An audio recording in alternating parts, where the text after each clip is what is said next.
Today we are going to start the pharma second year subject pharmaceutical chemistry 2, and today's topic is antiseptic and disinfectant. जैसे कि हम सबको पता ही है कि जो भी हम कोई भी चीज़ बनाते हैं या कोई भी चीज़ खाना बना के रख देते हैं, मान लो तो 2-4 दिन के बाद या 2-3 दिन के बाद उसके अंदर जो स्मेल आने लग जाती है वो उसके अंदर जो माइक्रो ऑर्गेनिजम्स डेवलप हो जाते हैं उसकी वजह से वो स्मेल आती है। तो इसी तरीके से जैसे हम अपने घरों के अंदर बाथरूम्स हो गए या किचन्स हो गई, हम उनको जब क्लीन करते हैं तो उनके लिए जो हम सॉल्यूशंस जो हम चीज़ों को यूज़ करते हैं वो एंटीसेप्टिक्स या डिसइंफेक्टेंट्स जो होते हैं उनको यूज़ किया जाता है। जैसे कि आपको पता ही होगा, लाइजोल है, डेटॉल है, हार्पिक है, ये सब चीज़ें जो है एंटीसेप्टिक्स और डिसइंफेक्टेंट की क्लासिफिकेशन के अंडर ही आती हैं। एंटीसेप्टिक और डिसइंफेक्टेंट्स सेम ही चीज़ होते हैं, दोनों का काम तो सेम ही होता है, लेकिन इनका जो यूज़ करने की जो सरफेस है उसमें डिफरेंस होता है।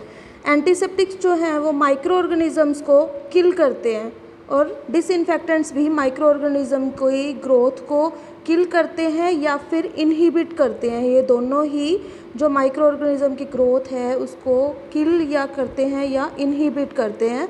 इन दोनों में डिफरेंस क्या है?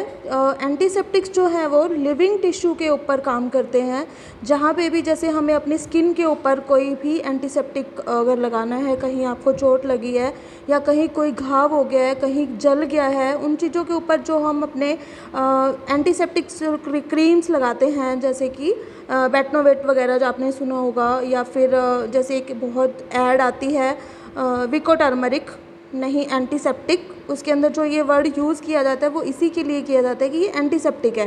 ठीक है, तो इसको हम अपनी बॉडी, अपनी स्किन के सिर्फ ऊपर की तरफ लगा सकते हैं, हम इसको इंटरनल ऑर्गन्स के अंदर यूज़ नहीं कर सकते।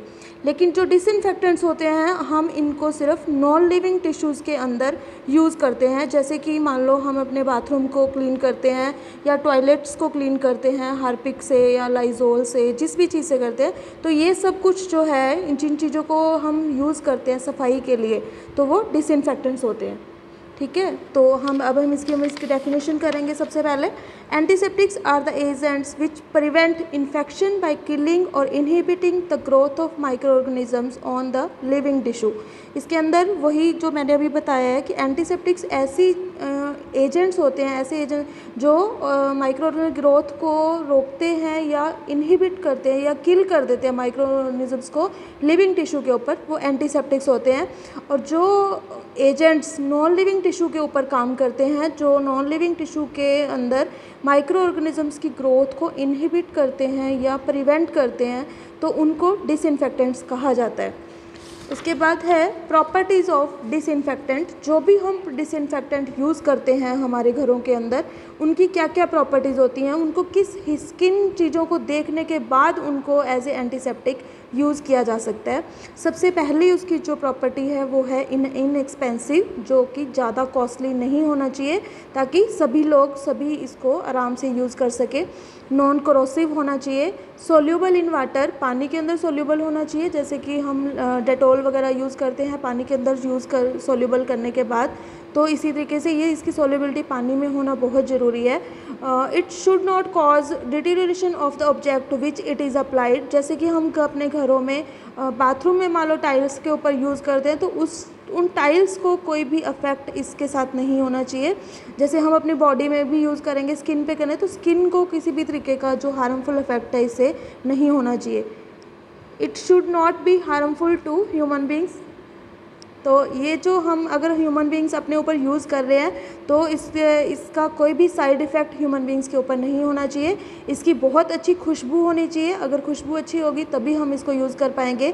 और इससे किसी भी तरीके का पॉल्यूशन, जब हम अपने घर में यूज़ करेंगे, किसी भी तरीके का पॉल्यूशन इससे क्रिएट नहीं होना चाहिए। आज के टॉपिक में बस इतना ही है। नेक्स्ट जो लेक्चर होगा उसके अंदर हम इसकी जो ड्रग्स हैं उसको डिस्कस करेंगे। Thank you.